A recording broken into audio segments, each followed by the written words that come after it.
5, 4, 3, 2, 1. Assalamualaikum warahmatullahi wabarakatuh.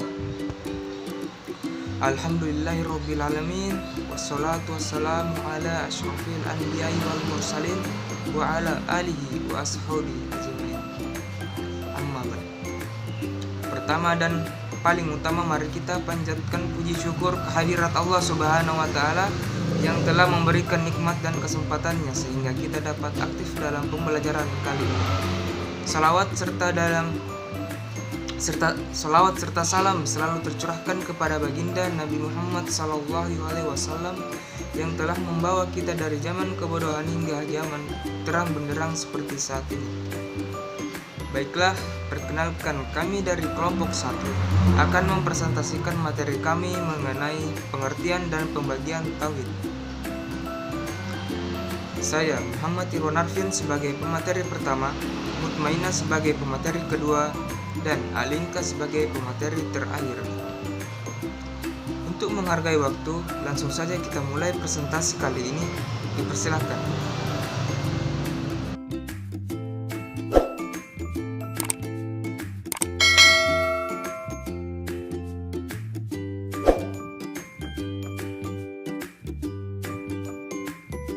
Saya akan membawakan materi pertama mengenai makna tauhid.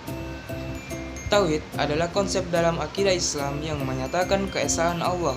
Tauhid diambil dari kata wahada yuwahidu, tauhidan, yang artinya mengesahkan. Satu kata dengan kata wahid yang berarti satu atau kata ahad yang berarti esa. Dalam ajaran Islam, tauhid itu berarti keyakinan dan keesaan Allah. Kalimat tauhid ialah kalimat la ilaha illallah yang berarti tiada Tuhan melainkan Allah. Makna tauhid secara bahasa Arab merupakan bentuk masdar dari fi'il wahada yuwahidu dengan yang artinya menjadikan sesuatu satu saja. Secara istilah syar'i, makna tauhid adalah menjadikan Allah sebagai satu-satunya sesembahan yang benar dengan segala kekhususannya.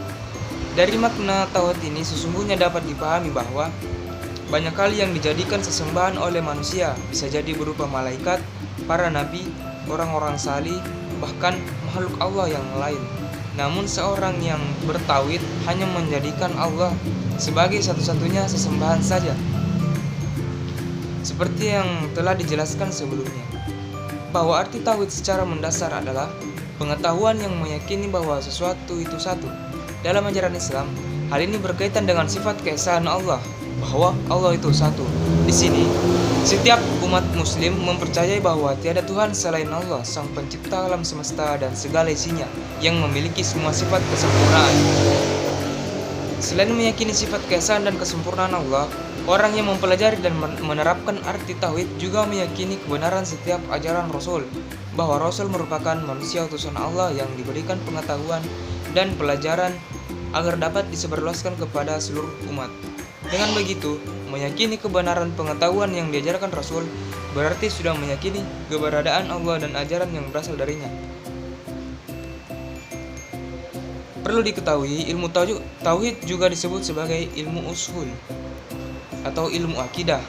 Artinya, ilmu ini menjadi bekal pedoman bagi seluruh umat Islam dalam melakukan kewajibannya sebagai umat beragama. Bukan hanya itu, ilmu tauhid juga membantu umat Islam dalam menerapkan akidah-akidah keagamaan yang diperoleh dari dalil atau aturan yang sah, baik dari kitab suci Al-Quran maupun hadis. Setelah memahami arti tauhid, selanjutnya perlu diketahui pula tujuan mempelajari ilmu tauhid. Tujuan mempelajari ilmu tauhid ini tidak lain adalah upaya mengenal Allah dan Rasulnya melalui dalil-dalil yang pasti. Dalam hal ini, mempelajari ilmu tauhid juga berarti meyakini segala sifat kesempurnaan yang dimiliki Allah, serta membenarkan setiap risalah atau ajaran Rasulnya. Setelah memahami arti tauhid dan tujuan mempelajarinya, penjelasan selanjutnya akan membahas keutamaan tauhid. Dikatakan bahwa mempelajari ilmu tauhid yang penting untuk memahami kedudukan makhluk hidup dan pengaruhnya pada dunia, seperti memahami mukjizat para nabi, ajaran yang bijak dan bermakna dari para wali, serta kesenangan yang Allah berikan kepada umatnya. umat darinya sebagai bentuk ujian atau cobaan, sehingga melalui ilmu tauhid dapat digunakan sebagai pedoman untuk membedakan hal yang termasuk akidah dan mana yang bukan. Aspek yang perlu dipenuhi sebagai umat muslim. Salah satu cara untuk menerapkan arti tauhid di dalam diri adalah dengan mengucapkan kalimat la ilaha illallah serta meyakini bahwa tiada Tuhan selain Allah. Bukan hanya itu, menanamkan arti tauhid dalam diri juga harus dipenuhi dengan beberapa aspek, yaitu yang pertama itu meyakini keberadaan Allah sebagai Sang Maha Pencipta agar terlepas dari sikap ateisme atau peniadaan Tuhan. Yang kedua, menetapkan keesaan Allah agar terhindar dari perilaku syirik. Yang ketiga, menetapkan bahwa Allah bukan jawar atau arad supaya terhindar dari sikap penyerupaan Allah dengan makhluk lain. Yang keempat, meyakini bahwa segala sesuatu tidak ada sebelum Allah menciptakan dan membuatnya ada. Hal ini agar terhindar dari sikap atau pendapat yang mempercayai hukum sebab akibat dalam penciptaan alam semesta dan isinya yang lainnya. Yang kelima, menetapkan bahwa Allah Maha Pengatur, bahwa apapun yang terjadi sudah sesuai kehendak Allah. Hal ini supaya terhindar dari pendapat yang menyatakan adanya hukum alam yang berlaku dengan sendirinya. Kemudian materi yang kedua yang akan saya sampaikan yaitu tentang hakikat tauhid. Hakikat tauhid adalah mengesahkan Allah. Bentuk pengesahan ini terbagi menjadi 3. Berikut penjelasannya. Yang pertama itu Allah dalam rububiyahnya. Maksudnya adalah kita meyakini keesaan Allah dalam perbuatan-perbuatan yang hanya dapat dilakukan oleh Allah, seperti mencipta, mengatur seluruh alam semesta beserta isinya, memberi rezeki, memberi manfaat, menolak mudarat, dan lainnya yang merupakan kekhususan bagi Allah. Yang bagian B atau yang kedua, mengesahkan Allah dalam uluhiyahnya. Maksudnya adalah kita mengesahkan Allah dalam segala macam ibadah yang kita lakukan, seperti salat, doa, nazar, menyembelih, dan ibadah lainnya, di mana kita harus memaksudkan tujuan dari kesemua ibadah itu hanya kepada Allah semata. Yang ketiga itu mengesahkan Allah dalam nama dan sifatnya. Maksudnya adalah kita beriman kepada nama-nama dan sifat-sifat Allah yang diterangkan dalam Al-Quran dan Sunnah Rasulullah. Dan kita juga meyakini bahwa Allah lah yang pantas untuk memiliki nama-nama terindah yang disebutkan dalam Al-Quran maupun hadis yang dikenal dengan Asmaul Husna. Sekian materi yang sempat saya sampaikan, lebih dan kurangnya mohon dimaafkan. Assalamualaikum warahmatullahi wabarakatuh. Bismillahirrahmanirrahim. Perkenalkan, nama saya Mutmainnah dari kelompok 1. Di sini saya akan memaparkan beberapa dalil tentang tauhid. Terdapat sejumlah ayat di dalam Al-Quran yang membahas mengenai keutamaan tauhid. Dalil yang pertama, ayat ini mengandung makna bahwa semua makhluk Allah termasuk jin dan manusia diciptakan oleh Allah Subhanahu wa taala agar mereka mau mengabdikan diri, taat, tunduk serta menyembah hanya kepada Allah Subhanahu wa taala. Sebagaimana firman Allah, A'udzubillahi minasyaitonirrajim. Bismillahirrahmanirrahim. Wa ma khalaqatul jinna wal insa illa liya'budun. Yang artinya, aku tidak menciptakan jin dan manusia melainkan agar mereka beribadah kepadaku. Quran Surah Az-Zariyat ayat 56. Dalil yang kedua, ayat ini menjelaskan tentang peringatan untuk menyembah dan bertakwa hanya kepada Allah semata. Allah Subhanahu wa taala berfirman, A'udzubillahi minasyaitonirrajim. Bismillahirrahmanirrahim. An anziru annahu la ilaha illa ana fattakun. Yang artinya, peringatkanlah hamba-hambaku bahwa tiada Tuhan selain aku, maka hendaklah kamu bertakwa kepadaku. Quran Surah An-Nahl ayat 2. Dalil yang ketiga masih di Surah An-Nahl yang menjelaskan seruan hanya untuk beribadah kepada Allah Subhanahu wa taala. Sebagaimana firman Allah, Bismillahirrahmanirrahim.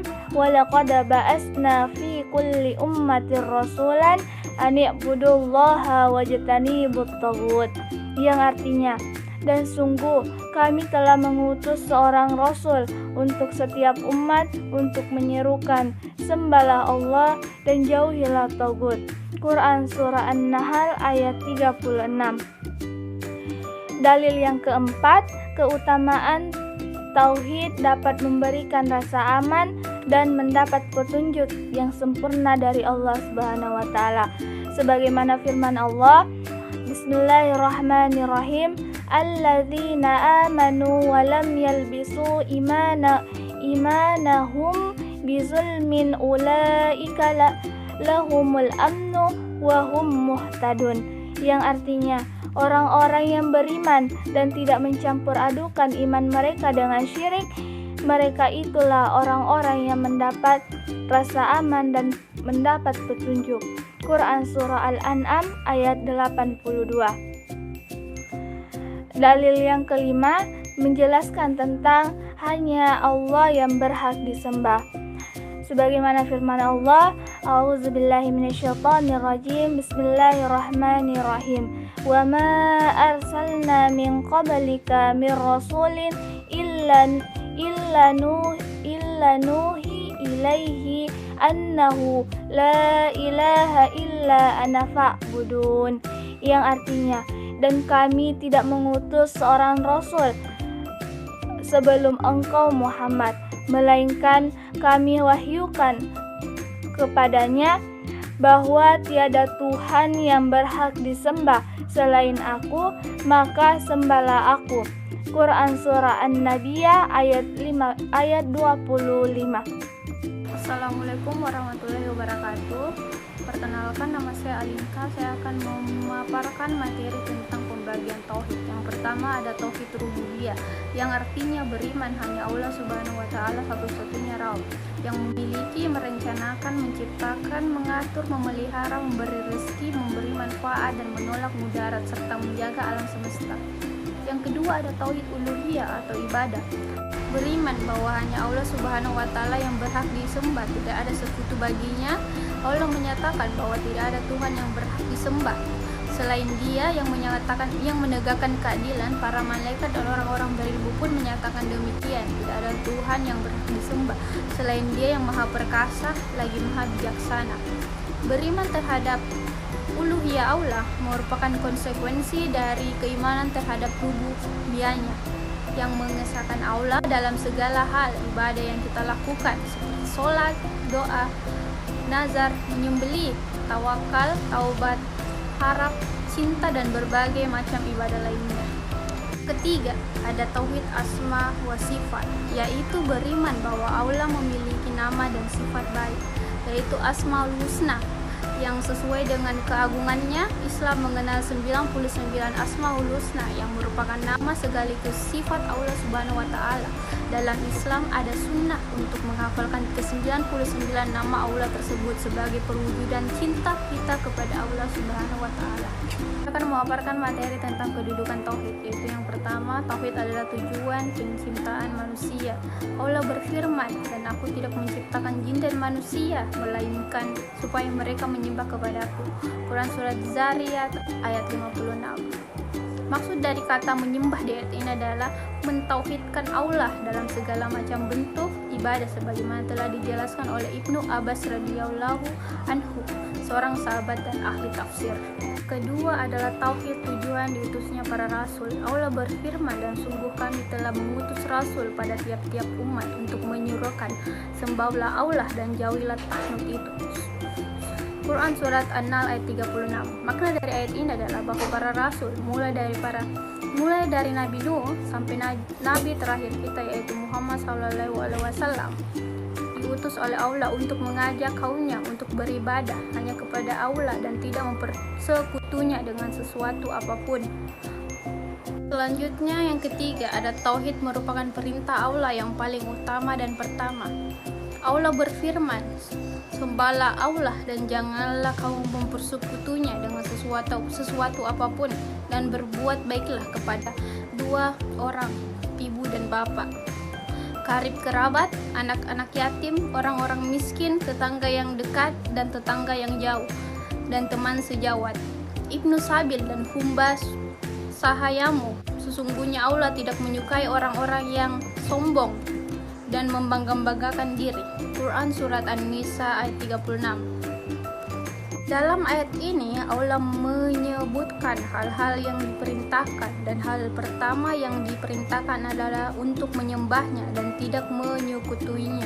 Perintah ini didahulukan daripada berbuat baik kepada orang tua serta manusia-manusia pada umumnya. Maka sangatlah aneh jika seseorang bersikap sangat baik terhadap sesama manusia, namun dia banyak menyepelekan hak-hak Tuhannya, terutama beribadah hanya kepada Allah semata. Yang terakhir yaitu kesimpulan. Dari uraian di atas dapat ditarik kesimpulan sebagai berikut, yaitu tauhid adalah konsep dalam akidah Islam yang menyatakan keesaan Allah. Tauhid diambil dari kata wahada yuwahidu tauhidan, yang artinya mengesahkan.